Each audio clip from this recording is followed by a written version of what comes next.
Bem-vindos à nossa conversa de hoje. Olha, a gente está entrando numa cena assim bem tensa. O apóstolo Paulo, sabe, recém-salvo de quase ser linchado em Jerusalém, agora ele está prestes a encarar o Sinédrio, a mais alta corte judaica. A cidade estava um caos por causa dele e os romanos, com o comandante Cláudio Lísias, o que eles queriam entender colocando Paulo cara a cara com as autoridades religiosas. O que estava pegando ali? Então, hoje, a gente vai mergulhar nos capítulos 22 e 23 de Atos, vamos acompanhar esse confronto tenso de Paulo com o Sinédrio, aí a descoberta de um plano para matá-lo e depois a transferência dele para Cesareia, com uma escolta, nossa, impressionante. E para nos guiar nessa análise, a gente tem aqui diferentes versões e comentários bíblicos sobre Atos, né? São eles que ajudam a gente a montar esse quebra-cabeça todo. O nosso desafio aqui, então, é tentar desvendar como é que a fé de Paulo, as leis judaicas, o poder de Roma e, quem sabe, né, uma mãozinha divina se misturam nesse momento tão crítico da vida dele. Prontos. Então vamos analisar isso mais de perto. Bom, tudo começa com o comandante Lísias, né? Ele estava confuso com aquele tumulto todo, não entendia direito as acusações contra Paulo, aí ele pensou, ok, o melhor jeito é levar ele lá para o Sinédrio amanhã, para ver se era um problema religioso deles ou algo que interessasse a Roma, né? 71 membros, sacerdotes importantes, anciãos, mestres da lei. Mas, olha, não era um grupo unido, não. Tinha uma divisão teológica e política bem forte ali, principalmente entre saduceus e fariseus. Os saduceus, que eram a elite sacerdotal, mais pé no chão, digamos assim, mais alinhados com Roma, eles não acreditavam em ressurreição, nem anjos, nem espíritos. Já os fariseus não. Tinham mais apoio do povo, acreditavam nisso tudo e ainda seguiam a lei oral, as tradições. E embora eles tivessem muita autoridade religiosa e civil entre os judeus, o poder deles tinha limites com Roma, né? Especialmente para a pena de morte. Roma controlava isso. Entendi. E aí Paulo, colocado diante desse conselho todo-poderoso, ele não se intimida, né? Ele olha para eles e solta essa. Irmãos, tenho vivido diante de Deus com toda a boa consciência até o dia de hoje. Uma baita declaração, né? Vindo de alguém que já tinha perseguido o grupo que ele agora representava. Essa boa consciência. Isso é um ponto-chave. A consciência é basicamente aquela voz interna, né, que julga a gente segundo o padrão que a gente conhece de certo e errado. Paulo está dizendo ali, olha, eu sempre fui sincero no meu propósito, sempre agi de acordo com o que eu acreditava ser o certo naquele momento. Mesmo quando ele estava, digamos, do lado errado, perseguindo os cristãos, ele achava sinceramente que estava servindo a Deus.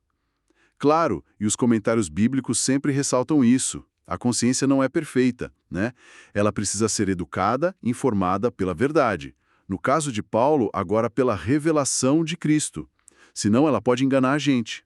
Mas ali ele está reivindicando a integridade pessoal dele. Só que essa afirmação parece que acendeu o pavio, né? O sumo sacerdote, Ananias, ficou uma fera. Mandou darem um tapa na boca de Paulo. Isso, uma reação totalmente desmedida e ilegal ali no meio. E a resposta de Paulo foi na mesma moeda, hein? Cortante. Deus vai ferir você, parede caiada. Você tá aí sentado para me julgar pela lei e contra a lei manda me bater. Pesado. Nossa, parede caiada ou parede branqueada. Era uma imagem muito forte, usada para denunciar a hipocrisia, sabe? Tipo uma parede que tá bonita por fora, caiada de branco, mas por dentro tá suja ou caindo aos pedaços. Paulo está acusando Ananias de ter só a aparência de justiça por causa do cargo, mas de agir de forma corrupta e ilegal. Foi indignação justa contra uma ilegalidade clara, ou será que Paulo perdeu a cabeça ali por um momento? As fontes debatem isso. Alguns até acham que teve um tom meio profético na fala, porque esse Ananias, historicamente, teve um fim bem violento anos depois. Mas aí, logo em seguida, alguém repreende Paulo. Você está insultando o sumo sacerdote de Deus. E Paulo recua. Pede desculpas. Ele diz, irmãos, eu não sabia que ele era o sumo sacerdote, pois está escrito, não fale mal do líder do seu povo. Essa desculpa também levanta umas perguntas, né? Será que Paulo realmente não reconheceu ele? Talvez o Ananias não estivesse com as roupas oficiais ou Paulo estava há muito tempo fora de Jerusalém? Ou, quem sabe, foi um jeito de dizer, olha, apesar da atitude errada do homem, o cargo em si merece respeito. Ele até cita a lei de Êxodo, mostrando que mesmo na hora da raiva, ele ainda respeitava a lei. É um equilíbrio interessante, né? Denunciar a injustiça, mas respeitar a autoridade. Lembra um pouco que Jesus falou dos fariseus sentados na cadeira de Moisés? Sim, faz sentido. Mas a situação ali continuava tensa. Paulo percebeu que não ia ter uma audiência justa e viu aquela divisão clara no conselho. Aí ele mudou de tática, né?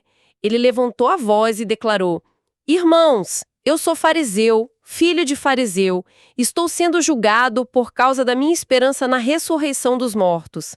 Nossa, isso sim que agitou o vespeiro. Exatamente, foi uma jogada assim brilhante, quase de mestre de xadrez. Paulo sabia que a ressurreição era o ponto que dividia fariseus e saduceus. Era a briga teológica central ali. Quando ele se identifica como fariseu e liga o julgamento dele diretamente a essa crença central dos fariseus que os saduceus negavam totalmente, pronto, ele jogou um grupo contra o outro na hora. Os fariseus que estavam ali no conselho, mesmo desconfiados de Paulo por causa de Jesus, se viram meio que obrigados a defender a doutrina da ressurreição. Era um pilar da fé deles, né? Mas essa estratégia não pode ser vista como meio oportunista? Tipo, só um jeito de escapar sem defender diretamente a fé em Cristo naquele momento específico. Ótima pergunta. E as fontes analisam isso sim. Não parece que ele negou a fé. Parece mais que ele aplicou aquilo que Jesus ensinou, sabe? Ser prudente como as serpentes. Ele não mentiu. Ele era fariseu de criação. E a ressurreição de Cristo era o centro da fé e da experiência dele. Ele usou um ponto em comum, um ponto verdadeiro como uma parte do conselho, para expor a injustiça do julgamento e a raiva irracional da outra parte, os saduceus. Ele mostrou que a fé dele não era uma coisa totalmente estranha ao judaísmo, mas sim o cumprimento da esperança judaica na visão dele, claro. Foi uma manobra tática esperta para ganhar tempo e continuar a missão dele, que era testemunhar inclusive sobre a ressurreição. Ele dividiu para não ser esmagado ali. Se levantaram e começaram a defender Paulo, dizendo algo tipo: não achamos nada de errado nesse homem, e se um espírito ou um anjo falou mesmo com ele. A discussão ficou tão quente que parecia que iam sair no tapa. É fascinante, né? A ironia. Os fariseus que tantas vezes foram contra Jesus e os apóstolos, agora defendendo Paulo. Mesmo que fosse por razões de grupo, né? Partidárias. A coisa ficou tão caótica que o comandante Lísias teve que agir de novo. Ele ficou com medo que Paulo fosse, literalmente, despedaçado por eles no meio daquela briga toda. Então, mandou os soldados descerem, tirarem Paulo do meio deles à força e levarem de volta para a fortaleza.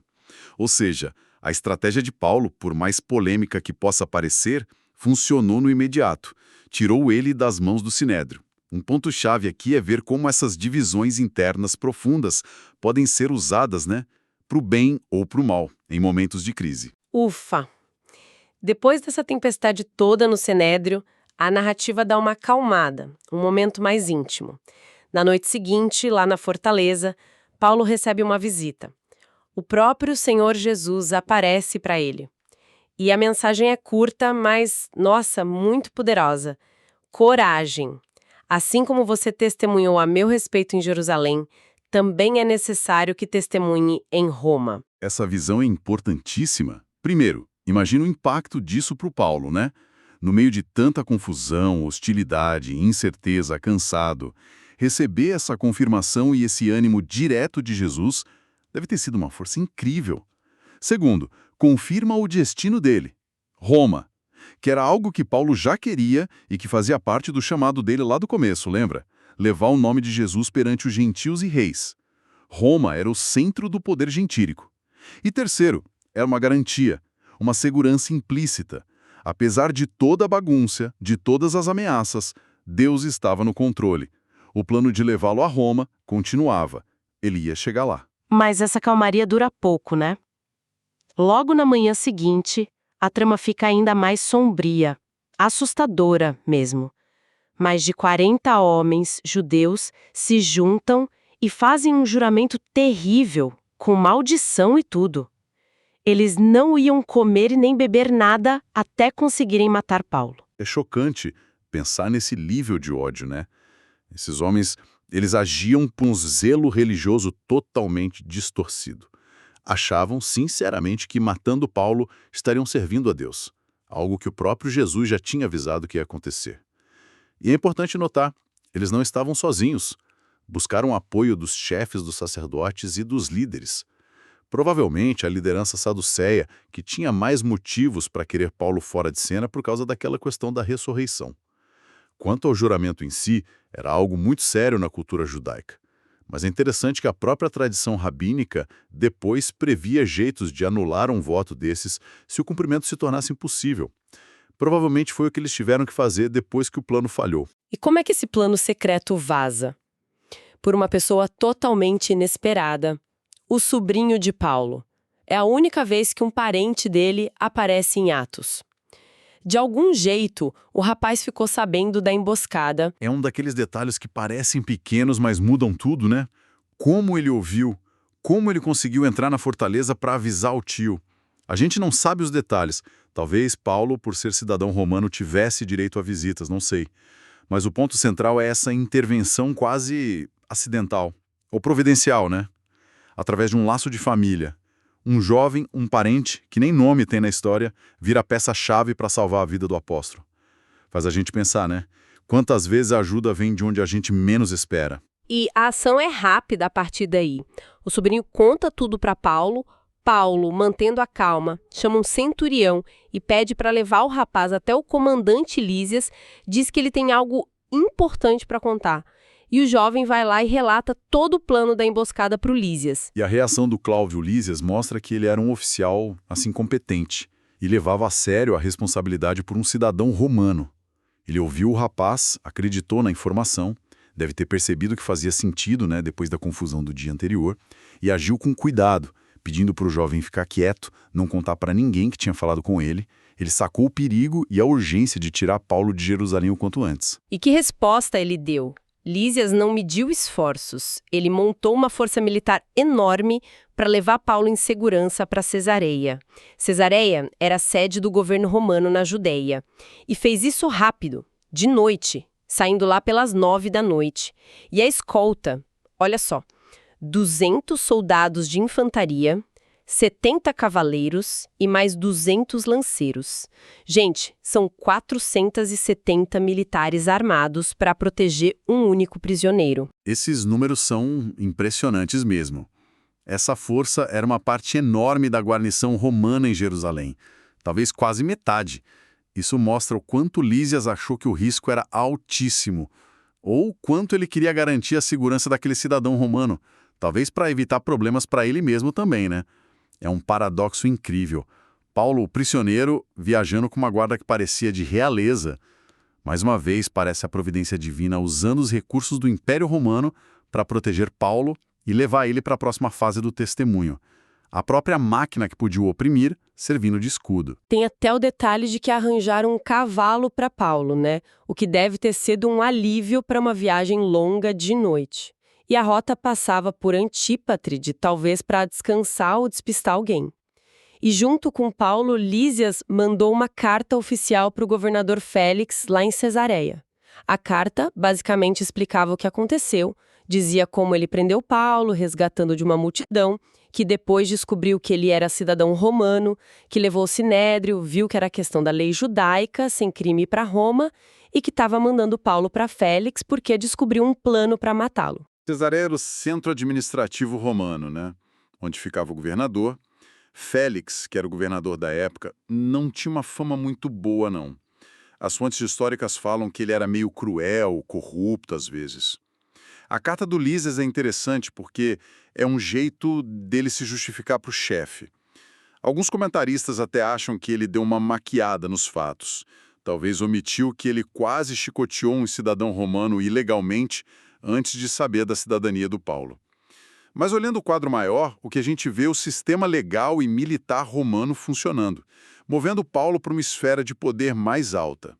Era o caminho que, como Jesus tinha falado naquela visão, ia levar ele, eventualmente, para Roma. E aí a narrativa dessa parte termina com a chegada em Cesareia. A cavalaria entrega Paulo e a carta para o Félix, o governador lê, pergunta de que província Paulo era, Cilícia, e diz que vai ouvir o caso quando os acusadores chegassem de Jerusalém. Enquanto isso, Paulo fica preso, mas seguro, no palácio do governador, o pretório de Herodes. Ainda prisioneiro, mas vivo e a caminho do seu destino. Uau! Que sequência de eventos, hein? Recapitulando rapidinho. A gente viu a coragem do Paulo, mas também a astúcia dele no Sinédrio, usando a teologia. Vimos o choque entre as facções judaicas e a intervenção constante da lei e da força romana. Tivemos momentos que parecem apontar muito claro para uma proteção divina, a visão, o sobrinho aparecendo do nada, a escolta gigante. E o mais interessante é como toda essa confusão, todo esse perigo, na verdade acabou empurrando Paulo exatamente para onde ele tinha que ir, Roma.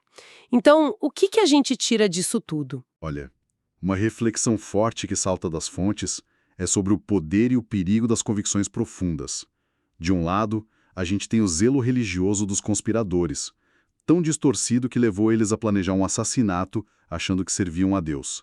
Do outro, a ação protetora do comandante romano, motivada pela lei, pela ordem, talvez pela autopreservação.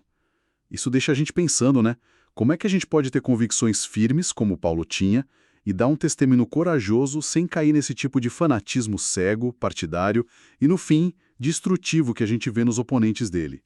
Como defender a verdade sem se tornar violento ou desumano no processo? E voltando àquela questão da boa consciência do Paulo.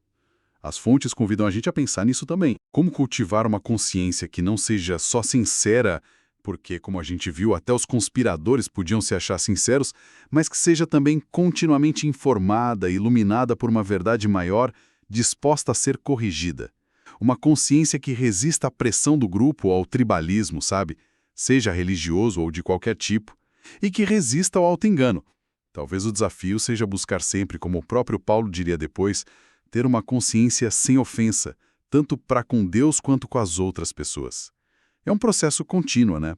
Exige humildade, aprendizado constante. Fica aí a reflexão.